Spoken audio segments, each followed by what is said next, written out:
ধরে নেওয়া হয় বাংলাদেশের মোট জনগোষ্ঠীর প্রাপ্তবয়স্কদের মধ্যে 18% বেশি কোনো না কোনো মানসিক রোগে আক্রান্ত। আবার একইভাবে শিশু কিশোরদের মধ্যে এই সংখ্যা 13% বেশি। এবং এই সমাধানে বিগত দিন থেকে নানা ধরনের আলোচনা হচ্ছে, সেই সমাধানে আমরা একেবারে ঠিকমতো পৌঁছতে পেরেছি কিনা সেটিও আসলে বলা যাচ্ছে না। আরোগ্য নিকেতনের আজকের আলোচনার বিষয় আমরা দিয়েছি মনের স্বাস্থ্য। এই বিষয়ে কথা বলতে আমাদের সঙ্গে যুক্ত হয়েছেন দেশের স্বনামধন্য দুজন মনোরোগ বিশেষজ্ঞ। আমাদের সঙ্গে আছেন অধ্যাপক ডাক্তার মোহাম্মদ আজিজুল ইসলাম, সাবেক বিভাগীয় প্রধান, মনোরোগ বিদ্যা, সম্মিলিত সামরিক হাসপাতাল। স্যারের আরও পরিচয়, স্যার অধ্যক্ষ ইউএস বাংলা মেডিকেল কলেজ। আমাদের সঙ্গে আরও উপস্থিত আছেন অধ্যাপক ডাক্তার হেলাল উদ্দিন আহমেদ, শিশু কিশোর ও পারিবারিক মনোরোগ বিদ্যা বিভাগ, জাতীয় মানসিক ইনস্টিটিউট ও হাসপাতাল। আপনাদের দুজনকে আমাদের সঙ্গে যুক্ত হওয়ার জন্য আন্তরিকভাবে অভিনন্দন জানাচ্ছি। আমি প্রথমে স্যারের কাছে জানতে চাই, মানে এই প্রোগ্রামে আমরা সবসময় জিজ্ঞেস করি আসলে মানসিক সমস্যাটা আসলে কি, সেটি যদি একটু আমাদের সহজ করে যদি আবারও বলেন। ধন্যবাদ আপনাকে, এখন টিভিকে ধন্যবাদ মনের স্বাস্থ্য নিয়ে একটা অনুষ্ঠান করার জন্য। কারণ মন সবখানেই অবহেলিত থাকে, হয় আমরা মন সম্বন্ধে বুঝি না, অথবা বোঝার চেষ্টা করি না, অথবা অবহেলা অবজ্ঞা করি আর কি। যে মনের স্বাস্থ্য যে বিষয়টা, মনটা হলো মানুষের একটা চালিকা শক্তি। আমি যে কথা বলছি, চলন বলন কথন, আমাদের চিন্তা চেতনা, আবেগ অনুভূতি, ভাব, আমাদের বিশ্লেষণ, এই সমস্ত কিন্তু মনের পরিধি। অর্থাৎ মন হলো আপনার সমস্ত চালিকা শক্তি, যেটাই আপনি করেন না কেন সেটা মনের ব্যাপার। সুতরাং মনের ইম্পর্টেন্সটা কিন্তু সবচেয়ে বেশি। আপনার হাতটা, আঙ্গুলটা যদি না থাকে তাহলে এমন কিছু হবে না, আপনি হয়তো এটা চালিয়ে যেতে পারবেন, কিন্তু আপনার যদি মন বিকল হয়ে যায় তাহলে আপনি কিন্তু জিরো হয়ে যাবেন, অর্থাৎ আপনার কিছুই কাজ করবে না। আর যদি আমরা অন্যভাবে বলে আসি না, স্বাস্থ্যের বিষয়টা, যেটা স্বাস্থ্যের বিষয়টা কথা বলছি, স্বাস্থ্য কিন্তু শারীরিক, মানসিক, সামাজিক সুস্থতা। এটা WHO, ওয়ার্ল্ড হেলথ অর্গানাইজেশনের সংজ্ঞা। কিন্তু আনফর্চুনেটলি আমাদের কাছে মনে হয় সবসময় শারীরিক সুস্থতাই বোধহয় সুস্থতা। আমরা এই মানসিক সুস্থতাটা বা সামাজিক সুস্থতার কথা চিন্তাই করি না, ভাবিই না। এটা বোধহয় আমাদের একটা খুব ইম্পর্টেন্ট জায়গা। মানে এখানে আমি যদি একেবারে ছোট করে সামাজিক সুস্থতার বিষয়টা জানতে চাই, যেহেতু এটাই আলোচনা কম হয়, একটু যদি আমাদের বলেন এটি আসলে কি ধরনের সুস্থতা? রাইট, সামাজিক সুস্থতা হলো আমি মানসিক সামাজিক পাশাপাশি অবস্থান করে।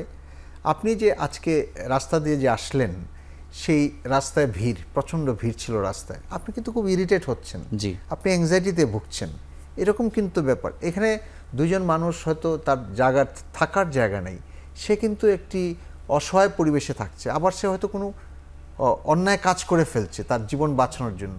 এগুলো কিন্তু সামাজিক অঙ্গ। এই যে ড্রাগ এডিকশন, এটা সামাজিক একটা বেদির মতো।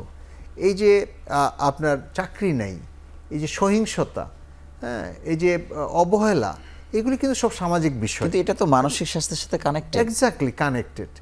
মানসিক এবং সামাজিক স্বাস্থ্য দুইটা পাশাপাশি, এবং most of the mental health, মানসিক স্বাস্থ্যের প্রায় সব কিছুই কারণ এবং তার সমাধানও কিন্তু এই সামাজিক স্বাস্থ্যের মধ্যে নিহিত আছে। অতএব এটা খুব দুইটা একসাথে জড়িত। সেই জন্য আমরা মানসিক স্বাস্থ্য, সামাজিক স্বাস্থ্য নিয়ে একসাথেই কথা বলতে বেশি পছন্দ করি বা হয় আর কি। আপনাকে ধন্যবাদ। অধ্যাপক হেলাল, আপনার কাছে জানতে চাই যে এই যে পৃথিবীর যত উন্নত হচ্ছে বা আমরা যত ভালো থাকার জন্য আমাদের যত আয়োজন করছি, আসলে বলা যায় যে মানসিক সুস্থতা বাড়ারই আসলে কথা। আসলে ঘটনাটি কি ঘটছে, পৃথিবীতে কেমন ঘটছে, বাংলাদেশে কি হচ্ছে? সারা পৃথিবীতেই যখন মানুষের সভ্যতার অগ্রগতি হচ্ছে, সেই সাথে কিন্তু আমরা একটি জিনিস দেখেছি যে সভ্যতার অগ্রগতির সাথে সাথে সারা বিশ্বে কিন্তু আত্মহত্যার প্রবণতা বেড়ে গেছে। এবং এটি কিন্তু আমাদেরকে এক ধরনের পরোক্ষভাবে বলে যে আমাদের মানসিক স্বাস্থ্য কিন্তু কোথাও না কোথাও ঝুঁকিপূর্ণ হচ্ছে। ফলে এই বিষয়গুলো, মানসিক স্বাস্থ্য বা মনের স্বাস্থ্যের বিষয়টি শুধু ব্যক্তির মনন, শরীর বা সমাজের উপর নির্ভরশীল নয়, সেটি তার চতুর্দিকের যে ইকোলজিক্যাল সিস্টেম আছে, তার মাইক্রো সিস্টেম, তার নিজের ব্যক্তিত্ব, তার পরিবার, তার স্কুল, তার পরিবেশ, তার দেশ এবং চারপাশের বিশ্বের যে ঘটনাবলীগুলো হয়ে থাকে, সব কিছু কিন্তু তার মানসিক স্বাস্থ্যকে প্রভাবিত করে। এবং আমরা দেখেছি যে পৃথিবীর বড় বড় ঘটনার পরে মানুষের মনের পরিবর্তন ঘটেছে, তার মানসিক স্বাস্থ্যের পরিবর্তন ঘটেছে, এবং রোগের ব্যাপকতা ও বিস্তারও কিন্তু বৃদ্ধি পেয়েছে। যেমন আমরা যদি সম্প্রতি করোনার কথাই বলি, বিগত 2 বছর আগে যখন বিশ্বজুড়ে একটি করোনার যে প্রাদুর্ভাব চলে এসেছিল, সেই সময়টিতে কিন্তু বিশ্বজুড়ে কেবল করোনার অভিঘাতেই মানুষ কিন্তু আক্রান্ত হয়নি, সেই সাথে কিন্তু মানুষের মানসিক স্বাস্থ্যও কিন্তু সেই সময় অনেকখানি আমরা বলবো যে কম্প্রোমাইজড হয়েছিল, এবং মানসিক স্বাস্থ্যের জায়গাটা কিন্তু তখন অনেক বেশি গুরুত্ব পেয়েছে। ফলে মানসিক স্বাস্থ্য শুধু ব্যক্তির মনন, শরীর বা সমাজের উপর নির্ভরশীল নয়, তার চারপাশের যা কিছু আছে একটা ক্রস সেকশনাল, মানে অসংখ্য বিষয় তার মানসিক স্বাস্থ্যকে আমরা বলবো যে প্রভাবিত করে। এবং সভ্যতার এগিয়ে যাওয়া, সেই জায়গায় এগিয়ে যাওয়ার যে প্রক্রিয়া, তাও কিন্তু তার মানসিক স্বাস্থ্যকে অনেকখানি প্রভাবিত করে। যেমন যদি বলি প্রযুক্তির যে ব্যবহার বাড়ছে, সেই ব্যবহারের কারণে কি আমাদের মানসিক স্বাস্থ্য কোথাও কোথাও অবহেলিত হচ্ছে, কোথাও কোথাও কি মানসিক স্বাস্থ্য আমাদের দুর্বল হয়ে যাচ্ছে? আমরা দেখেছি যে হ্যাঁ, কোথাও কোথাও প্রযুক্তির অপব্যবহারের কারণে আমাদের মানসিক স্বাস্থ্য কিন্তু ব্যাহত হচ্ছে। আমি যদি সংখ্যাগত বিশ্লেষণ আপনার কাছে একটু জানতে চাই, পৃথিবীতে বা বাংলাদেশে এই হারটা মানে বাড়ছে কিভাবে, সেটি যদি একটু বলেন। এটা নানানভাবে বাড়ছে, বিশেষ করে তরুণদের মধ্যে মানসিক স্বাস্থ্যের একটি অবনতি আমরা পরিলক্ষিত করছি বিগত কয়েক দশক ধরে। যে দেখা যায় যত মানসিক রোগ হয়ে থাকে তার প্রায় 50% শুরু হয় 14 বছর বয়সের পূর্বে, আর 75% মানসিক রোগ শুরু হয় 25 বছর বয়সের পূর্বে। মানে এই যে 25 বছর বয়সের আগে যারা রয়েছেন, কিশোর, তরুণ, যুবা, তাদের কিন্তু মানসিক স্বাস্থ্যের ঝুঁকিটা একটু বেশি। এবং তার জন্য কিন্তু এই যে আমরা বলবো যে আমাদের প্রযুক্তি, চারপাশের যে র্যাপিড আরবানাইজেশন, এই বিষয়গুলো কিন্তু অনেকাংশে আমরা দায়ী বলে মনে করি। সেই সাথে মানুষের মধ্যে কিন্তু বাড়ছে আত্মহত্যার প্রবণতা। বর্তমানে পৃথিবীতে প্রতি 40 সেকেন্ডে একজন করে মানুষ কিন্তু আত্মহত্যা করছে, এবং গড়ে প্রায় প্রতিদিন 3000 করে, বছরে 8 লক্ষ মানুষ আত্মহত্যা করছে সারা পৃথিবীতে। এবং এটির একটি মূল কারণ কিন্তু মানসিক স্বাস্থ্যের অবনতি। এবং ধারণা করা হয় 2030 সালে এই সংখ্যাটা প্রায় দ্বিগুণ হয়ে যেতে পারে। তার মানে এই আত্মহত্যার হার বৃদ্ধির সাথে সাথে আমরা বলবো যে আমাদের মানসিক স্বাস্থ্যের অবনতি, মানসিক রোগের প্রাদুর্ভাব, সেগুলো কিন্তু বৃদ্ধি পাচ্ছে। সারা পৃথিবীতে বিভিন্ন ধরনের গবেষণায় দেখা গিয়েছে প্রতি 4 জনে একজন কোনো না কোনো মানসিক স্বাস্থ্য সমস্যায় ভুগছে। মানে 25% কোথাও না কোথাও মানসিক স্বাস্থ্যের একটা বিপর্যয় তার মধ্যে হয়েছে। এবং এদের মধ্যে কিন্তু তরুণদের সংখ্যাটা উল্লেখযোগ্য পরিমাণে বাড়ছে। বাংলাদেশের ক্ষেত্রে আপনি বলেছেন শতকরা 18 জন প্রাপ্তবয়স্ক এবং শতকরা 13 জন শিশু কিশোরদের মধ্যে মানসিক সমস্যা দেখা দিচ্ছে। ফলে বৈশ্বিক প্রেক্ষাপট, বাংলাদেশ প্রেক্ষাপট প্রায় কাছাকাছি। আপনাকে ধন্যবাদ। আমি একটু স্যারের কাছে জানতে চাই যে এই মানসিক রোগগুলোর মধ্যে আসলে কোনগুলো বেশি প্রকট আকার ধারণ করছে বাংলাদেশের পার্সপেক্টিভে?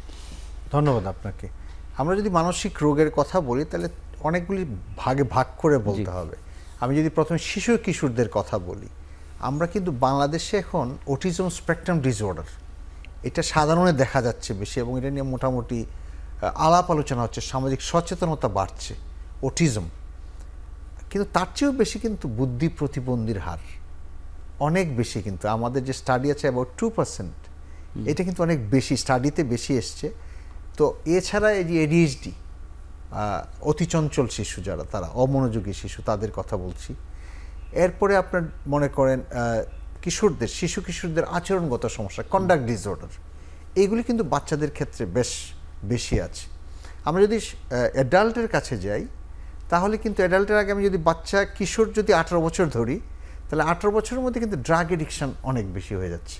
এটা আরেকটা ইম্পর্টেন্ট ইস্যু আসছে। অ্যাডাল্টের কাছে যদি যাই, ডিপ্রেশন কমন, বিষণ্ণতা, অ্যাংজাইটি, উদ্বিগ্নতা কিন্তু কমন। সিজোফ্রেনিয়া যে রোগটি বা স্কিজোফ্রেনিয়া, তার পার্সেন্টেজ কম, কিন্তু এটা কিন্তু মারাত্মক, রোগটা কিন্তু কঠিন। বাইপোলার, মেনিক ডিসঅর্ডার, এগুলি কঠিন। Delusional disorder, anxiety, panic, obsession, এগুলি কিন্তু কমন এবং বেশ পরিমাণেই হয়। এছাড়া কিছু জেন্ডার নিয়ে ইদানিং হচ্ছে অসুবিধা, সেগুলিও সমস্যা আছে। সেক্সুয়াল ডিসঅর্ডার আছে, স্লিপ ডিসঅর্ডার কমন, খুবই কমন, সব বয়সেরই হচ্ছে। আমরা যদি একটু বড়দের ক্ষেত্রে যাই, তাহলেও কিন্তু এখানে অ্যাংজাইটি, ডিপ্রেশন, যেমন ডিমেনশিয়া, যেটা বয়স বাড়তে বাড়তে স্মৃতিভ্রংশ যেটা হয়, সেগুলো এখন যুবকদের মধ্যেও দেখা যায়। একটু আর্লি 50তেও এখন দেখা যায় এরকম রোগ দেখা যাচ্ছে। আর যেটা ড্রাগ এডিকশনের কথা বলছিলাম, সবখানেই কমন। যে আজকে প্রফেসর হেলাল যেটা বললেন যে সুইসাইড আরেকটা খুব ইম্পর্ট্যান্ট ইস্যু। তো আমাদের যদি সোশ্যাল ইস্যু এখন হিসাব করি, তাহলে suicide is one of the important, আত্মহত্যা। ড্রাগ এডিকশন আরেকটা খুব ইম্পর্টেন্ট। বয়োবৃদ্ধদের কথা আমরা ভুলে যাচ্ছি, কিন্তু এটা কিন্তু আরেকটা ইম্পর্টেন্ট ইস্যু হয়ে যাচ্ছে। আর ডিপ্রেশন, অ্যাংজাইটি, এগুলি কিন্তু খুবই রেট বেশি এবং খুবই কমনলি এগুলি পাওয়া যায়, এবং এগুলি কিন্তু খুবই এফেক্ট করছে। যেটা প্রফেসর হেলাল বলছিলেন, সেখানে আমি একটু যদি আবার যাই, আত্মহত্যার বিষয়টি, 70 to 80% কারণ যদি আমরা হিসাব করি আত্মহত্যা, তাহলে শুধু একটি ডিপ্রেশন কিন্তু 70 থেকে 80% আত্মহত্যার কারণ। আর যদি মানসিক রোগের কথা বলি, 70 থেকে 90% আত্মহত্যার কারণ কিন্তু মানসিক রোগ। সুতরাং আপনি একটা ডিপ্রেশন যদি ট্রিট করতে পারেন ঠিক মতো সবার, এইটাই যদি আমরা ইস্যুটাকে ট্রিট করতে পারি, অ্যাড্রেস করতে পারি, তাহলে কিন্তু 70% আত্মহত্যা কমানো সম্ভব। খুব একটা ইম্পর্টেন্ট ইস্যু ধন্যবাদ। এই রোগগুলি। ধন্যবাদ। আমি স্যারের কাছে জানবো, এই যে এত ধরনের মানসিক সমস্যা, মানে এই যে রোগীরা, তারা আসলে কোথায় যাচ্ছে বা কার কাছে ট্রিটেড হচ্ছে, বা এরা কি আসলে আদৌ জানতে পারছে কি পারছে না তাদের সমস্যাটি? আমাদের বর্তমানে আমাদের যে গণমাধ্যম, প্রচার মাধ্যম, সংবাদপত্র, টিভির কল্যাণে কিন্তু মানসিক স্বাস্থ্যের বিষয়টি, মানসিক রোগের বিষয়টি অনেকাংশেই সাধারণ মানুষের কাছে পৌঁছে গেছে। তারপরেও মানসিক স্বাস্থ্য নিয়ে আমাদের ভ্রান্ত ধারণা, কুসংস্কার রয়েছে। ফলে দেখতে পাই যে একটা বড় অংশ কিন্তু সত্যিকার অর্থে মানসিক রোগ বিশেষজ্ঞ অথবা আমাদের যে প্রথাগত চিকিৎসক যারা রয়েছেন, যারা আমাদের মেইন স্ট্রিমের চিকিৎসক রয়েছেন মূলধারা, তাদের কাছে কিন্তু অনেকেই আসছে না। একটা অংশ কিন্তু চলে যাচ্ছে আমাদের যেটা অল্টারনেটিভ মেডিসিন। অল্টারনেটিভ মেডিসিন বলতে আমরা বোঝাচ্ছি যে আমাদের ইন্ডিজিনিয়াস মেডিসিন, যেমন কবিরাজ, আমাদের অন্যান্য চিকিৎসা, সেই জায়গাটিতে চলে যাচ্ছেন। তবে আমরা বলবো যে না, আবার কিন্তু সচেতনতা বৃদ্ধি পাচ্ছে। আমরা আমাদের সর্বশেষ একটি গবেষণায় দেখেছি যে একটা বড় অংশের মানুষ মানসিক সমস্যার চিকিৎসার জন্য মানসিক রোগ বিশেষজ্ঞের কাছে না আসলেও তারা মূলধারার একটি হাসপাতাল, উপজেলা স্বাস্থ্য কমপ্লেক্স বা এই সমস্ত জায়গায় অন্য চিকিৎসকদের কাছে তারা যাচ্ছেন। আমরা বলবো সেক্ষেত্রে অন্যান্য চিকিৎসক যারা রয়েছেন মানসিক স্বাস্থ্য পেশাজীবীর বাইরে, তাদেরকে কিন্তু, যেমন গ্যাস্ট্রোএন্টারোলজিস্টের কাছে যাচ্ছেন, কার্ডিওলজিস্টের কাছে যাচ্ছেন, গাইনোকোলজিস্টের কাছে যাচ্ছেন, রেসপিরেটরি মেডিসিনের কাছে যাচ্ছেন, তাদের নিউরোলজিস্টের কাছে যাচ্ছেন, তাদের শিক্ষাক্রমে তাদেরকে যেন একটু মানসিক স্বাস্থ্যের ওরিয়েন্টেশন যদি থাকে, তারা যদি মানসিক স্বাস্থ্য সম্পর্কে, মানসিক স্বাস্থ্যের চিকিৎসা সম্পর্কে একটু সচেতন হতে পারেন, তাহলে তারাও কিন্তু এগুলোর চিকিৎসা, প্রাথমিক চিকিৎসাগুলো দিতে পারবেন। সেটিও খুব জরুরি। আপনাকে অসংখ্য ধন্যবাদ। আমরা ছোট্ট একটি বিরতি নিয়ে আবার আলোচনায় ফিরছি।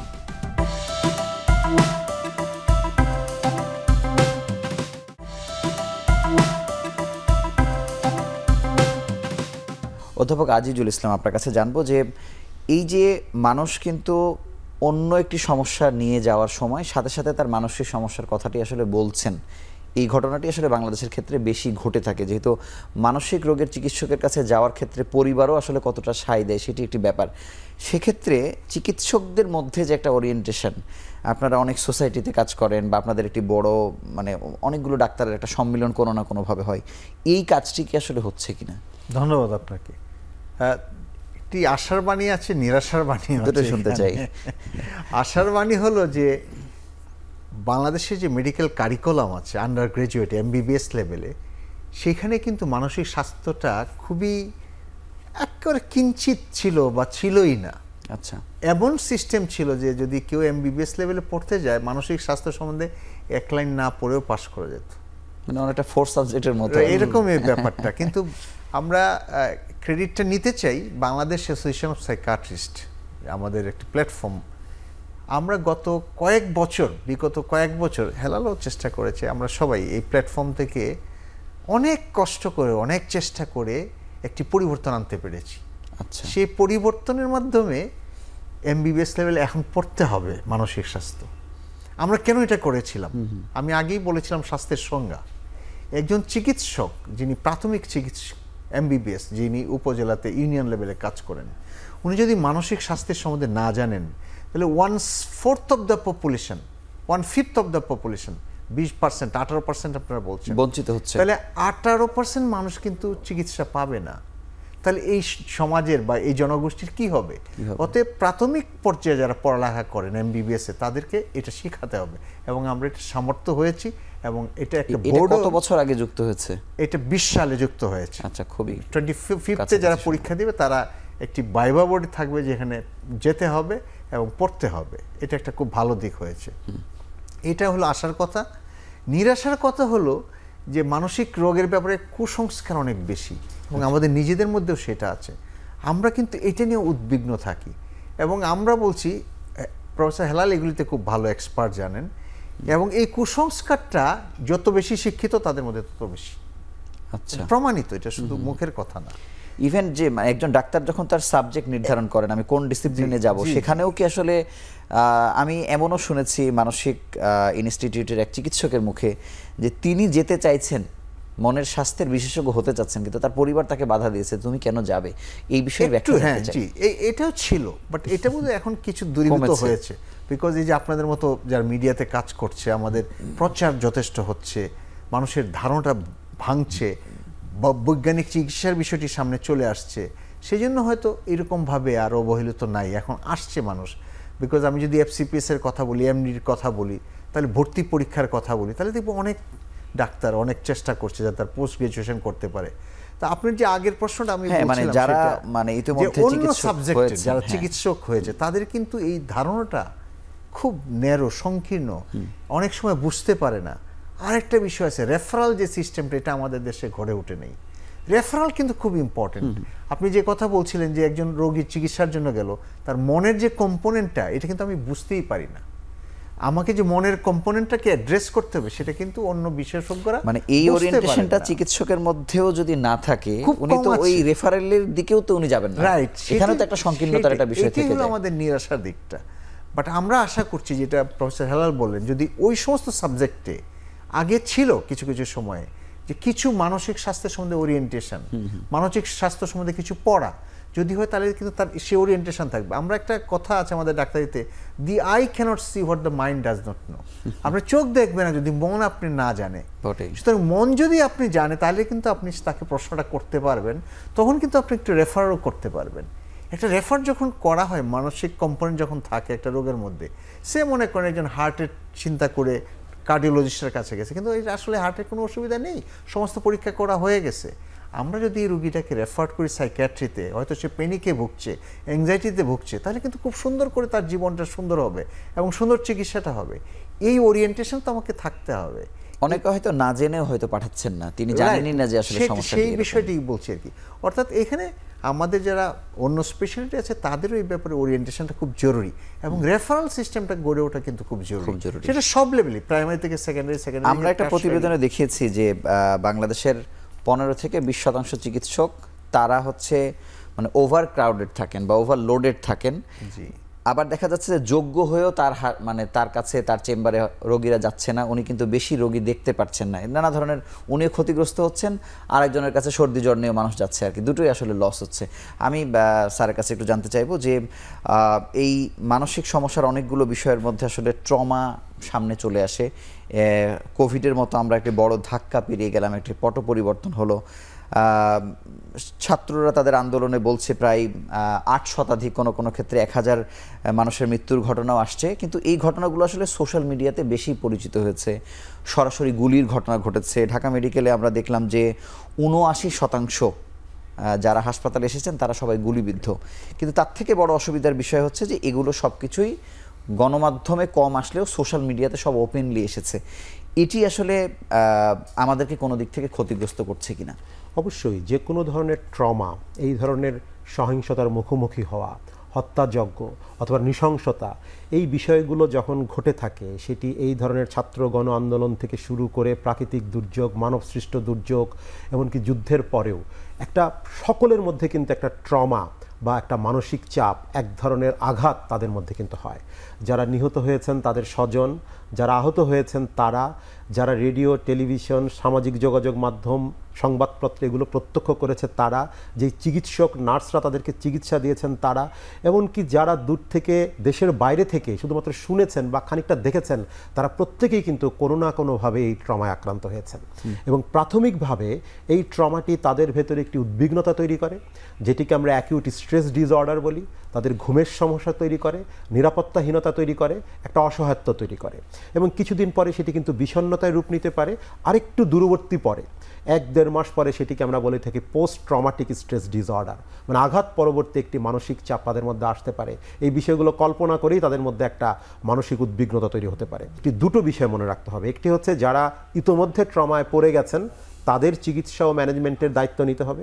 আরেকটা হচ্ছে যারা ট্রমায় পড়েন নাই কিন্তু বিষয়টা প্রত্যক্ষ করেছেন, ভবিষ্যতে তাদের মধ্যে মানসিক সমস্যা হতে পারে, তারা ট্রমা প্রত্যক্ষ করেছেন কিন্তু ভবিষ্যতে মানসিক সমস্যা হতে পারে, তাদের ক্ষেত্রে প্রিভেন্টিভ মেজার, তাদের মানসিক স্বাস্থ্যের যত্ন, মনের যত্ন, এটিকে গুরুত্ব দিতে হবে। কিন্তু এই যে যারা আহত হয়েছেন তাদের পরিবার বা স্বজন, মানসিক হাসপাতালে আসলে কারা এখন চিকিৎসা নিচ্ছে?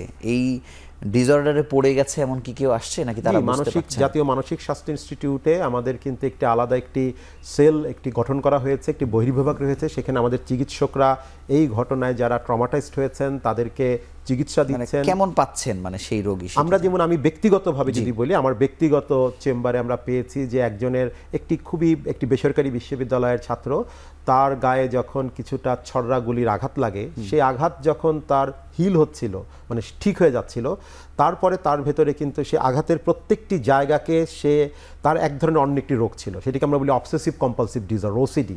সে আঘাতের জায়গাটা যখন শুকিয়ে যাচ্ছিল, সেই শুকানোর জায়গাটাকে তিনি নিজের হাতে আবার ক্ষতিগ্রস্ত করার চেষ্টা করছিলেন। তখন সার্জন আবার আমাদের কাছে পাঠায় এবং সেখানে আমরা কিন্তু তাকে তার মানসিক সমস্যার চিকিৎসা দেই আর সার্জন তার আঘাতের চিকিৎসা দেন। এখানে কিন্তু রেফারেল সিস্টেমের যে কথাটি স্যার বলেছেন, সেই রেফারেল সিস্টেমের মাধ্যমে একজন সার্জন এবং মানসিক স্বাস্থ্য বিশেষজ্ঞ যুগপৎভাবে আমরা তাকে চিকিৎসা দিয়েছি। এরকম একটি ঘটনা আমার ব্যক্তিগত চেম্বারে আমি চিকিৎসা দিয়েছি। ধন্যবাদ। আমি একটু ব্যক্তিগত চেম্বারের বিষয়ে আমি অ্যাটলিস্ট আই গট 5 পেশেন্টস, 5 জন পেয়েছি এবং সবাই ইউনিভার্সিটি লেভেলে পড়াশোনা করেন এবং একজন মাও পেয়েছি, হ্যাঁ, যেগুলো অ্যাকিউট সাইকোসিস বা খুব অ্যাকিউট স্ট্রেস রিঅ্যাকশন হিসেবে টোটালি, মানে আমি কি বলবো যে অবিন্যস্ত, ইররিলেভেন্ট কথা বলেন, খুব অ্যাঙ্গার, তার খুব ইরিটেবল থাকেন, ঘুমান না, বেশি কথা বলছেন, কিন্তু রুটটা কিন্তু ওই যে ছাত্রগণ অভ্যুত্থানের যে কিছু জিনিস দেখেছে তারা, যে ট্রমাটাইজড হয়েছে, সেগুলির জন্য কিন্তু হয়েছে। কিন্তু এক্ষেত্রে এখনো যারা মনে করছেন না যে তার সমস্যাটি হয়েছে বা হতে পারে, এই পরিবার তো অনেকগুলো পরিবার, আপনি যদি বলেন যে হাজার হাজার পরিবারে এই ঘটনাগুলো ঘটেছে, তাদের কোন ধরনের সিমটম প্রকাশ পেলে আপনাদের কাছে আসা উচিত বা মানসিক হাসপাতালে বা নিকটবর্তী কোনো বিশেষজ্ঞ চিকিৎসকের কাছে যাওয়া উচিত বলে আপনার মনে হয়? আমার দুইটা জিনিস এখানে বলছি আর কি। একটা হলো প্রিভেন্টিভ কিন্তু বিষয় আছে, মানসিক রোগেও প্রিভেনশন আছে, সুতরাং প্রিভেনশনের উপরেও কিন্তু কাজ করা যেতে পারে। এটা সাধারণত সাইকিয়াট্রিস্টরা করতে পারেন, সাইকোলজিস্টরা করতে পারেন।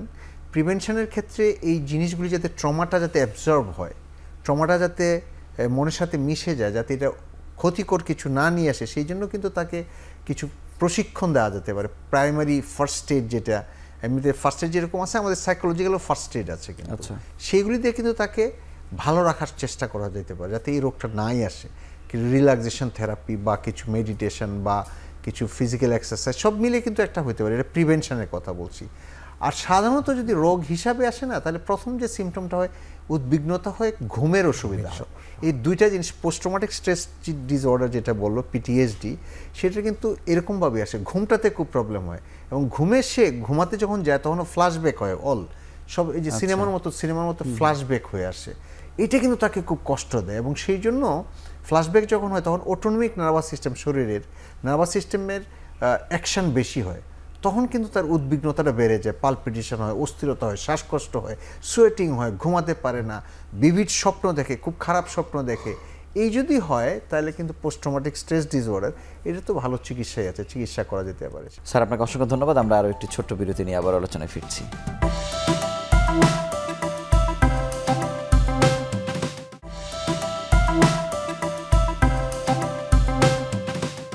অধ্যাপক হেলাল, আপনার কাছে জানবো যে বাংলাদেশের এই পরিস্থিতি বা বিগত দিন থেকে যে মনের স্বাস্থ্যগত যে সমস্যা, মানুষ আসলে কার কাছে চিকিৎসা নিচ্ছে, মানে কোনটি আসলে যৌক্তিক, আবার কোন জায়গায় আসলে চিকিৎসা নেওয়া উচিত না, এক ধরনের বাণিজ্যও কিন্তু আসলে ঘটে যায় এর মধ্য দিয়ে আর কি, আপনার পরামর্শ চাইছি। আমরা বলবো যে মানসিক রোগের চিকিৎসা বা মনের স্বাস্থ্যের যত্নের জায়গাটি কিন্তু একটি মাল্টিডিসিপ্লিনারি। এখানে যেমন সাইকিয়াট্রিস্ট বা মানসিক রোগ বিশেষজ্ঞদের একটি গুরুত্ব রয়েছে, যে তারা ডায়াগনোসিস করবে, চিকিৎসা দিবে, চিকিৎসার পরিকল্পনা করবে, ওষুধ দিবে। পাশাপাশি কিন্তু মনোবিজ্ঞানী বা সাইকোলজিস্ট, তাদেরও গুরুত্ব রয়েছে। কখনো কখনো আমরা বলি যে সহযোগী হিসাবে আমাদের occupational therapist, speech and language therapist, psychiatric social worker, তাদেরও কিন্তু অনেকখানি প্রয়োজন এবং তাদের গুরুত্বটা রয়েছে। আমরা বলবো যে বাংলাদেশ কিন্তু যে ধারায় এখন বর্তমানে মানসিক স্বাস্থ্যসেবাটি আমরা দিয়ে যাচ্ছি, সেই জায়গাটি থেকে একাডেমিশিয়ানদের গুরুত্বটা এখানে থাকতে হবে। হবে। যেই জায়গা থেকেই চিকিৎসাটা দেখ না কেন, তিনি সাইকিয়াট্রিস্ট হোক, সাইকোলজিস্ট হোক, অকুপেশনাল থেরাপিস্ট হোক, অথবা স্পিচ অ্যান্ড ল্যাঙ্গুয়েজ থেরাপিস্ট হোক, সাইকিয়াট্রিস্ট সোশ্যাল ওয়ার্কার হোক, তার একটি অ্যাফিলিয়েশন থাকতে হবে, অর্থাৎ তার একটি ডিগ্রি থাকাটা প্রয়োজন, এবং তার দক্ষতার জায়গাটি, প্রশিক্ষণের জায়গাটি কতটুকু গুরুত্বপূর্ণ সেটিও আমাদেরকে বিচার বিবেচনা করতে হবে। কোনো স্বঘোষিত বা নিজে আমি সাইকিয়াট্রিস্ট, নিজে আমি সাইকোলজিস্ট, এটি যেন আমরা না বলি। মানুষকে এই সচেতনতার জায়গাটি আসলে কি, মানুষ আসলে কোথায় যায়? সবাই তো আর আপনাদের কাছে পর্যন্ত আসতে পারছে না। বেশিরভাগ মানুষ গবেষণায় দেখা গিয়েছে যে অন্য ডিসিপ্লিনের চিকিৎসকদের কাছেই যায়। আচ্ছা, হৃদরোগ বিশেষজ্ঞের কাছে যান, নিউরোলজিস্টদের কাছে যান, গ্যাস্ট্রোন্ট্রোলজিস্টের কাছে যান, কারণ তাদের কিছু সমস্যা, যেমন অ্যাংজাইটির কিছু সমস্যা গ্যাস্ট্রোন্ট্রোলজির কিছু সমস্যার সাথে মিলে যায়, আমাদের ডিপ্রেশনের কিছু সমস্যা নিউরোলজির কিছু সমস্যার সাথে মিলে যায়, আমাদের প্যানিক অ্যাটাকের কিছু সমস্যা তাদের হৃদরোগের কিছু সমস্যার সাথে মিলে যাচ্ছে, ফলে তাদের কাছে প্রথম যাচ্ছেন। সুতরাং যেই কথাটি আমরা আগেও বলেছি যে এই বিশেষজ্ঞরা যদি একটা রেফারেল সিস্টেম বা লায়াজো সাইকিয়াট্রির বিষয়টিকে মাথায় রাখেন এবং মানসিক স্বাস্থ্য নিয়ে তারাও যদি ওরিয়েন্টেড থাকেন, তাহলে তারাও যেমনি একদিকে চিকিৎসা দিতে পারবেন, সঠিক চিকিৎসা, প্রয়োজনে তারা লায়াজো বা রেফারেলের মধ্য দিয়ে রোগীটিকে রেফার করতে পারবেন। ধন্যবাদ। এখানে একটু কথা যোগ করে ফেলি, সেটা হলো যে প্রাইমারি চিকিৎসা যারা MBBS তাদের কাছে যাচ্ছেন, কিন্তু আমাদের কিন্তু মানসিক স্বাস্থ্যের যেহেতু কুসংস্কারের কথা আমরা বলছিলাম, ভুল আমরা এখনো হয়তো জানি না, বৈজ্ঞানিক বিশ্লেষণ জানি না, ব্যাখ্যা জানি না, সেজন্য কিন্তু কবিরাজ ওঝা বৈদ্যের কাছেও কিন্তু অনেকেই যাচ্ছেন, এবং সেখানে কিন্তু আমি এটাকে স্ট্রংলি বলতে চাই, সেখানে কিন্তু চিকিৎসার তো আমি বলবো হচ্ছে না, অমানবিক মানবেতর কিন্তু কিছু কাজ হয়, যেমন এই যে মরিচ দেওয়া, চুল কেটে দেওয়া, তেল পড়া দেওয়া, বেঁধে রাখা, পিটানো, এগুলি কিন্তু খুব অমানবিক, এবং সেটা কিন্তু হচ্ছে, এবং বাংলাদেশে এই রেটটা কিন্তু খুব কম না, সেটা কিন্তু একটা নেতিবাচক আমাদের। যেমন আপনাদের কাছে এই যে রোগীগুলো আপনারা যুগ যুগ ধরে দেখে আসছেন, মানে এরকম ঘটনার কিছু এক্সাম্পল জানতে চাই, যে কিভাবে তারপরে কত হাত ঘুরে আপনার কাছে আসলো, যেটি আগে আসলে সমস্যার সমাধান হতে পারে। আমি স্যার বলার আগে আমি আমার একটি অভিজ্ঞতা না বলে থাকতে পারছি না। সেটি হচ্ছে যে বছর দুয়েক আগে, স্যার বিস্তারিত বলবেন, আমার কাছে একটা রোগী রেফার করেছে একটা ছাপানো কাগজ, এবং ছাপানো কাগজে ব্যক্তির নাম লেখা এবং নিচে লেখা তার পরিচয় হচ্ছে তিনি জিনের বাদশা, তার পরিচয় ছিল। আমি অনেকদিন ছবিটা সংরক্ষণ করেছিলাম, এবং তিনি আমার কাছে রোগীটা রেফার করেছেন এবং রোগীকে বলেছেন জিন তার যে ক্ষতি করেছে বা তার যে ক্ষতি হয়েছে, এই ধরনের অপ্রাকৃতভাবে তার ক্ষতি হয়েছে, সেই ক্ষতিটা তিনি দূর করার চেষ্টা করছেন, কিন্তু যে ব্রেনের ক্ষতিটা হয়েছে সেটার জন্য আবার চিকিৎসকের কাছে প্রেরণ করেছেন। এছাড়া তিনি কিন্তু সেই ব্যক্তিকে বেশ কিছু শারীরিক, আমরা বলবো যে পীড়ন করেছেন, সেই অতিপ্রাকৃত চিকিৎসার জন্য নাকের ভিতরে মরিচ পোড়া দিয়েছেন, গরম তেল তার কপালে বারবার মালিশ করার চেষ্টা করেছেন, কিন্তু একটা পর্যায়ে আমরা দেখতে পাই রোগীটি সাইকোসিস বা সিজোফ্রেনিয়া ধরনের একটি রোগে আক্রান্ত ছিল। পরবর্তীতে সেই তার ছাপানো প্যাডেই কিন্তু আবার আমাদের কাছে তারা রেফার করেছে। এরকম ঘটনাও কিন্তু আমরা নিশ্চিত হয়ে পাঠিয়েছেন, তিনি নিশ্চিত হয়ে পাঠিয়েছেন, তিনি ঠিক করেছেন, তার অংশটুকু তিনি ঠিক করেছেন, বাকি সমস্যা সমাধানের জন্য আমার কাছে। স্যার অন্য কোনো উদাহরণ? এরকম উদাহরণটা কিন্তু অনেকটা এরকম ভাবে চলে আসে। এখানে খুব ইম্পর্টেন্টলি বলি যে আপনি চিকিৎসা করে দিলেন, রোগীটা কিন্তু ভালো হয়ে গেল, কিন্তু পরবর্তীতে অনেক ক্ষেত্রে তো রিল্যাপস হয়, তখন সেই যে জিনের যে বাদশা বা যারা জিন পরির চিকিৎসা করে, তারা কিন্তু তখন বলে যে ওই যে জিন কিন্তু তাড়াইতে পারে নাই, আবার আসছে, কিন্তু এটা তো ওরাও কিন্তু তাড়াতে পারছে না, বিকজ এটা তো সিজোফ্রেনিয়া বা এটা হয়তো অন্য বাইপোলার মুড ডিসঅর্ডার, এরকম একটা রোগ। মানে আমার বিশ্ববিদ্যালয়ে পড়ুয়া বন্ধুরও মানে আমার আলোচনার সঙ্গে মিলে যাচ্ছে, রাইট, তখন কি করে জিনের ভিতরেই আসলে ছিল। এক্স্যাক্টলি, তখন ওরা যখন পারে না, তখন বলে যে জিনে কিন্তু আবার ব্রেনের ক্ষতি করে ফেলছে, অতএব তুমি অমুকের কাছে যাও, মানে তখন সে পারছে না, রাইট, তখন পারছে না, তখন কিন্তু সে রেফার করছে, মানে বলে দিচ্ছে যে ঠিক আছে একজন মানসিক রোগ ডাক্তারের কাছে যাও। আমাদের পেশেন্ট এরকম বহুত কবিরাজ মহাকবিরাজ আছেন, তারা কিন্তু আবার আমাদের কাছে শেষ পর্যন্ত পাঠান, এরকমভাবে কিন্তু আসে। আবার অনেক ক্ষেত্রে ঘুরে এই ডাক্তার ওই ডাক্তার। অ্যাকচুয়ালি আমাদের কাছে যখন অ্যাংজাইটির রোগী আসে, সোমাটাইজেশন বলে একটা ডিসঅর্ডার আছে, রোগ আছে, যেখানে শুধু পরীক্ষা নিরীক্ষাই করছে, এই বড় ফাইল হয়ে যাচ্ছে, 3টা ফাইল নিয়ে আমাদের কাছে যখন ঢুকছে, তখন কথা দেখানো শেষ, রাইট, কথা শুনি আমি, কিন্তু তখন এই 3 ফাইল থেকে কিন্তু বুঝি যে এটা হলো সোমাটাইজেশন ডিসঅর্ডার, বিকজ এরকম কিন্তু ঘুরে। এই যে আমি আগে যে কথাটা বলছিলাম, রেফারেল সিস্টেমটা বা আমরা মনের যত্নটা নেই না, মনের ভাবনাটাই আমাদের কাছে। আমি আপনার কাছে মানে একেবারে সংক্ষেপে জানতে চাই যে রেফারেল সিস্টেম আমাদের সব আলোচনার কেন্দ্রবিন্দুতে এসে জমা হয়, এখানে আমরা মানে শেষ করি যে এটার কারণে সমস্যা সমাধান হচ্ছে না, কিন্তু রেফারেল সিস্টেম যে 53 বছরে হলো না, এই কাজটা কি আসলে অনেক কঠিন এটা বাস্তবায়ন করা? কেন করতে পারি না আমরা? এক নাম্বার হলো যে আমাদের এই যে ওরিয়েন্টেশন, আমরা জানি না যে রেফার করলে আমরা খুব ভালো রেজাল্ট করতে পারি, এক। 2 নম্বর আমাদের সিস্টেমেরও গলদ আছে। আমরা কিন্তু সরাসরি টার্সিয়ারি লেভেলে যে কেউ এসে দেখে, আমার কাছে আমি যদি প্রফেসর হিসাব করি, যদি আমি একটি ইনস্টিটিউশনের হিসাব করি, আমি টার্সিয়ারি লেভেলে কাজ করি, যে কেউ কিন্তু টার্সিয়ারি লেভেলে আসতে পারে, আবার সে কিন্তু প্রাইমারি লেভেলেও যেতে পারে। কিন্তু যদি সিস্টেমটা এরকম হতো primary to secondary to tertiary, তাহলে কিন্তু রেফারেল সিস্টেমটা সুন্দর করে গড়ে উঠতো। এখানে কিন্তু আরেকটা কথা আপনি বলছিলেন আগে, যে একজন প্রফেসর সে হয়তো 60-70 জন রুগী দেখতে হয়, তাকে সর্দি কাশি রুগী দেখতে হয়, কিন্তু উনি কিন্তু বড় প্রফেসর এবং একটি বিশেষজ্ঞ। কিন্তু এই রেফারেল সিস্টেম না থাকাতে কিন্তু সবাই তার কাছে আসছে, এবং অরিজিনাল রুগীটা বা যে খুব দরকার ছিল তার কাছে আসার, সে কিন্তু আসতে পারছে না। সমস্যা দুপক্ষের, কারণ অনেক চিকিৎসকদের পক্ষ থেকে এটা চাওয়া হয় না, তেনারা চান যে এভাবেই তিনি ব্যস্ত থাকেন। শুনতে খারাপ লাগলেও অনেক চিকিৎসক কিন্তু এভাবে আসলে বলেন আর কি। স্যার, আমরা আরও একটি ছোট্ট বিরতি নিয়ে আবার আলোচনায় ফিরছি।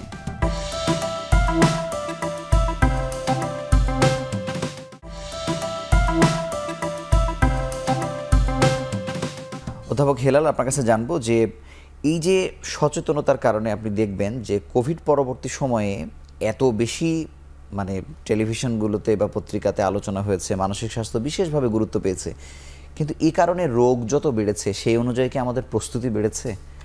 রাষ্ট্র আসলে এটির জন্য আসলে কতটুকু উদ্যোগ নিয়েছে?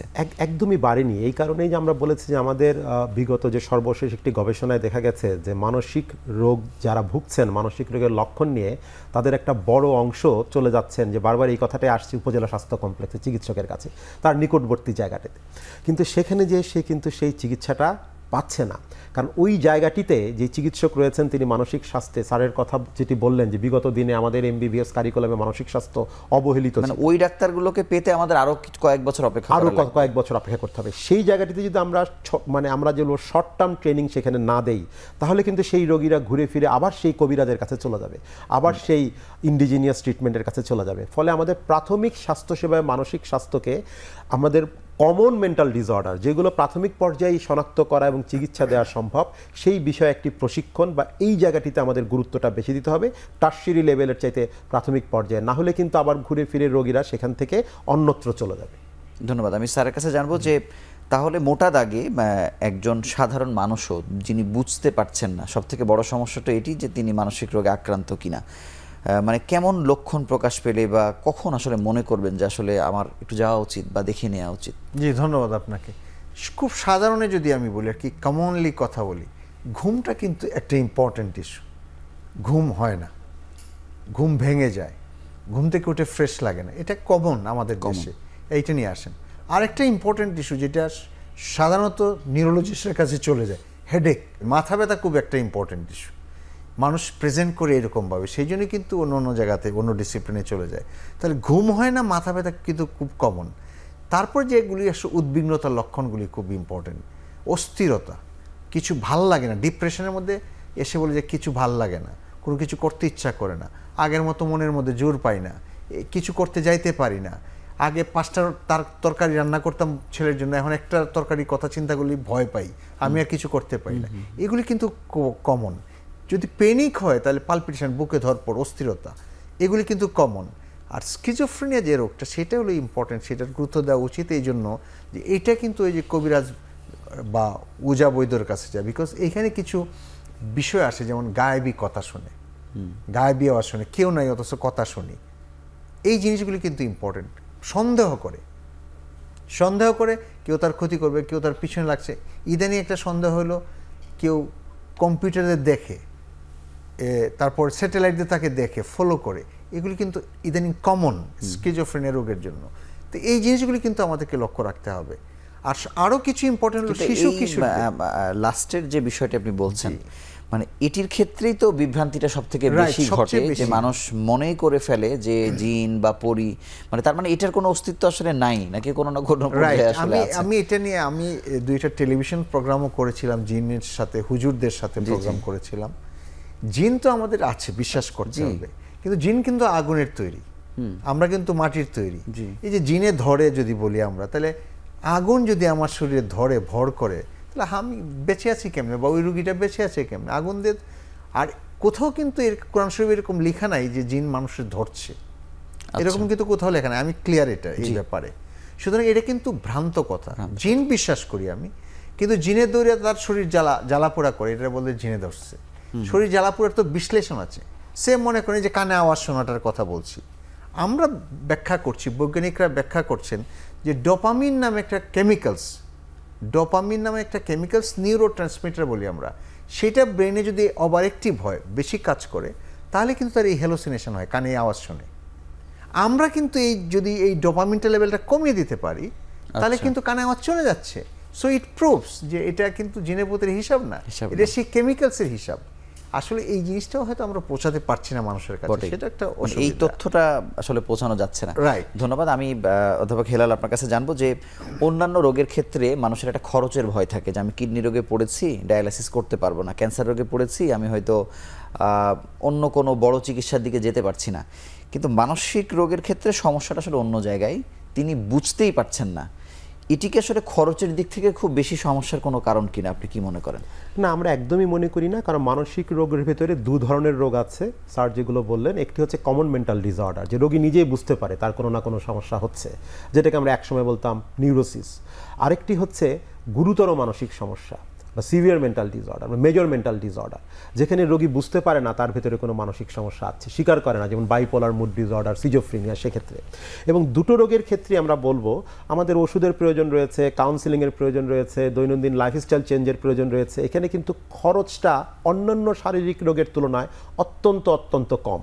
হয়তোবা ব্যক্তিগত পর্যায়ে প্রাইভেট চেম্বারে বা প্রাইভেট কাউন্সিলিংয়ের খরচ খানিকটা বেশি হলেও অন্য রোগের তুলনায়, যদি আমি হৃদরোগের সাথে তুলনা করি, আমি যদি কিডনি রোগের সাথে তুলনা করি, তাহলে খরচ অনেক গুণ মানে বরং তিনি নিজেকে কনভিন্স করতে পারেন না আমি যাব কি যাব না। আরেকটা খরচের বিষয়টা খুব গুরুত্বপূর্ণ। একেবারে ছোট একটি বিভ্রান্তি আমার মানে নজরে এসেছে, যে সাইকিয়াট্রিস্টের কাছে গেলে তিনি ওষুধ দেন, কিন্তু এই সমস্যাটি আসলে ওষুধের সঙ্গে সম্পৃক্ত না, আমার সাইকোলজিস্টের কাছে যাওয়া দরকার, যে ভালো হলে হলো কিন্তু আমি ক্ষতিগ্রস্ত হলাম না। মানে এই জায়গাতে আপনার বক্তব্য কি? এই জায়গাতে হচ্ছে যেমন আমরা রেফারেল সিস্টেমের কথা বলেছি, যেমন অন্যান্য বিশেষজ্ঞ চিকিৎসকদের সাথে সাইকিয়াট্রিস্টদের যেমনি একটি লায়াজ ও সাইকিয়াট্রি বা রেফারেল সিস্টেম চালু করতে হবে, তেমনি সাইকোলজিস্ট ও সাইকিয়াট্রিস্টদের মধ্যেও কিন্তু একটি ইন্টারনাল রেফারেল থাকতে হবে। প্রয়োজন মনে করলে একজন সাইকোলজিস্ট সাইকিয়াট্রিস্টের কাছে পাঠাবেন, আর প্রয়োজন মনে করলে একজন সাইকিয়াট্রিস্টও সাইকোলজিস্টের কাছে পাঠাবেন। পরস্পরের যে রেফারেল সিস্টেম, এটা যদি চালু করা যায়, এই রেফারেল সিস্টেম কিন্তু মানসিক স্বাস্থ্যের উৎকর্ষ সাধনে একটি গুরুত্বপূর্ণ ভূমিকা পালন করে। আমি একটু এই প্রশ্নের সাথে একটু আসতে হবে, সেটা হলো যে যেটা আমরা বলছি যে ডাক্তার বা সাইকিয়াট্রিস্টের কাছে গেলে ওষুধ দেন, আসলে সব কিছুর মূলে তো ওই কেমিক্যালসের কথা বলছি। যে কোনো মানসিক রোগ, সেটা যেটাই হোক, সিজোফ্রেনিয়া বলি, মেনিয়া বলি, ডিপ্রেশন বলি, অ্যাংজাইটি বলি, সবখানে কিন্তু সেই নিউরো কেমিক্যালসই দায়ী। এটা গবেষণায় প্রমাণিত। মানে তার মানে ওষুধ নিয়ে আসলে এখানে ভীতির কিছু নেই, ভীতির কিছু নেই। আরেকটা ছিল, এককালে বলা হতো যে ওষুধ খেলে ঘুমায় থাকে সারাদিন, এটা কিন্তু এখন নাই। এখন আপনি সেই সাইকিয়াট্রির ওষুধ খেয়ে আপনি অফিস করতে পারেন, আপনি গাড়ি চালাইতে পারেন, আপনি সবকিছু করতে পারেন, কোনো অসুবিধা নেই। সুতরাং এই বিভ্রান্তিটা আর কি হয়তো আমরা না বুঝে এখনো করছি। আর সাইকোলজিস্টের একটু কথা একটু যোগ করি, আপনার সাইকোলজিস্টের বিষয়টি হলো যে কোনো ক্ষেত্রে সাইকোলজি খুব ভালো হেল্প করে, সাইকোথেরাপি। বাট এই যে বড় মানসিক রোগগুলি বললাম, যে সিজোফ্রেনিয়া, মেনিয়া, এগুলিতে কিন্তু সাইকোলজিস্টের ইনিশিয়াল কোনো রোল নাই, বিকজ এখানে কেমিক্যাল যদি আমি না কমাতে পারি, তাহলে রোগ কিন্তু বুঝবেই না। এই দুই ভাগটাও আসলে মানুষ খুব ভালোভাবে জানে না, সবাইকে মোটা দাগে মানসিক রোগ বিশেষজ্ঞ মনে করছেন আর কি। স্যার, একেবারে শেষ প্রশ্ন, অনুষ্ঠানের শেষ প্রান্তে, সুস্থ জীবন যাপন মানে যেমন ভাবে চললে মানে মানসিক রোগ বা মানসিক সমস্যাগুলো আমাকে টাচ করবে না, এই জীবনযাপনটা কেমন হতে পারে? আর সংক্ষেপে জানতে চাই এটির সঙ্গে আসলে বংশীয় কোনো সম্পর্ক আসলে আছে কিনা? ধন্যবাদ আপনাকে। প্রথমে শেষের উত্তরটা দিই, বংশীয় সম্পর্ক আছে। জি, প্রায় সব মানসিক রোগী বংশ পরম্পরায় ট্রান্সমিট হয়। সে সিজোফ্রেনিয়ার কথা বলছিলাম, সাধারণে 1%, 100 জনের মধ্যে একজনের সিজোফ্রেনিয়া হতে পারে। বাট কোনো বংশে যদি থাকে, বাবার থাকে, তাহলে কিন্তু তার সন্তানের হওয়ার চান্স 8 থেকে 10%। আচ্ছা। আবার দুইজন বাবা মা দুইজনের সিজোফ্রেনিয়া থাকলে কিন্তু 50% চান্স। আচ্ছা, তাহলে তারা কি পরীক্ষা নিরীক্ষা করিয়ে নেবেন, মানে যদি এরকম হয় সেই পরিবারে? পরীক্ষায় এখন পর্যন্ত জিনের ওইরকম অ্যানালাইসিস, ক্রোমোজোমাল ওইরকম অ্যানালাইসিস হয় না। ইতিহাস থেকে আমরা এটা বিশ্লেষণ করে আর কি এটা দেখা গেছে। আচ্ছা, এখন স্যার আর যে কথাটা বলছেন যে কেমনে ভালো, মানে এগুলি থেকে কেমনে ভালো থাকতে চাই, এটা খুব কঠিন উত্তর আর কি। বর্তমান যে সামাজিক প্রেক্ষাপট যত মেকানাইজড হচ্ছে, যত ডিজিটালাইজড হচ্ছে, মানুষের জীবন কিন্তু তত কমপ্লেক্স হচ্ছে। যত কমপ্লেক্স হচ্ছে, মানসিক রোগের প্রকোপ কিন্তু বাড়ছে। আমার মনে হয় যদি আমি ভালো থাকতে চাই না, ভালো থাকতে চাইলে আমাকে স্যাটাইটি, শান্তির কথা, প্রশান্তির কথা চিন্তা করতে হবে। আমি যদি অনেক চাই, অনেক দৌড়াদৌড়ি করি তাহলে কিন্তু শান্তির জায়গাটা বোধহয় নষ্ট হয়ে যায়। সুতরাং আমার চাওয়াটা যেন লিমিটেড হয়। আপনি হয়তো পড়েছেন, নিচের ক্লাসে একটা গল্প ছিল যে সুখী মানুষের গায়ে কোনো কাপড় ছিল না, বিকজ তার চাহিদাটা ওইরকম ছিল না, সে এর মধ্যেই তার লিমিটেশন ছিল এবং এর মধ্যেই সন্তুষ্টি প্রশান্তি ছিল। আমার মনে হয় প্রশান্তির জায়গাটা ওইটা, ভালো থাকার জায়গাটা ওইটা, যে আমি ভালো, আল্লাহ যে দিয়েছে, ইন্নাল্লাহ মাস-সাবিরিন, আল্লাহ যে সবুরকারীর সাথে আছে, থামতে শেখা, রাইট, সেইটা কিন্তু সবচেয়ে বড় জায়গা বোধহয়। আর এইটাতে যদি হয় না, তাহলে স্ট্রেস, যেটা মানসিক চাপ হলো মানসিক রোগের প্রধান কারণ, যদি আমরা এই চাপটা কমিয়ে নিতে পারি না, এই যে গ্রহণের মধ্যে, ভালো থাকার মধ্যে, আমি যদি বুঝি যে, আমি যদি মনে করি যে আমি ভালো আছি, যেভাবে আছি খারাপ তো নাই, এই হিসাবটা যদি করি না, তাহলে অনেক চাপ কমে যাবে, মানসিক স্বাস্থ্যের কিন্তু প্রভূত উন্নতি হবে। আপনাকে ধন্যবাদ। আপনাদের দুজনকে আমাদের সঙ্গে যুক্ত হওয়ার জন্য আন্তরিকভাবে অভিনন্দন জানাচ্ছি। ধন্যবাদ আপনাকে। মানসিক রোগে কত মানুষ আসলে আক্রান্ত আমরা জানি না, তবে সংখ্যাটি আসলে বাড়ছে। তবে এই ধরনের লক্ষণগুলো আপনার মধ্যে প্রকাশ পেলে আপনি বাড়িতে বসে না থেকে নিকটবর্তী হাসপাতাল বা একজন বিশেষজ্ঞের শরণাপন্ন হন, তিনিই আসলে বলে দেবেন এবং আপনার সুস্থ থাকার পথগুলো তিনি জানিয়ে দেবেন। তো আমরা সবাই সুস্থ থাকতে চাই এবং সেই পথে হাঁটতে চাই, এই প্রত্যাশাই আপনাদের সবাইকে আবারও অভিনন্দন জানিয়ে শেষ করছি। ভালো থাকুন, সুস্থ থাকুন।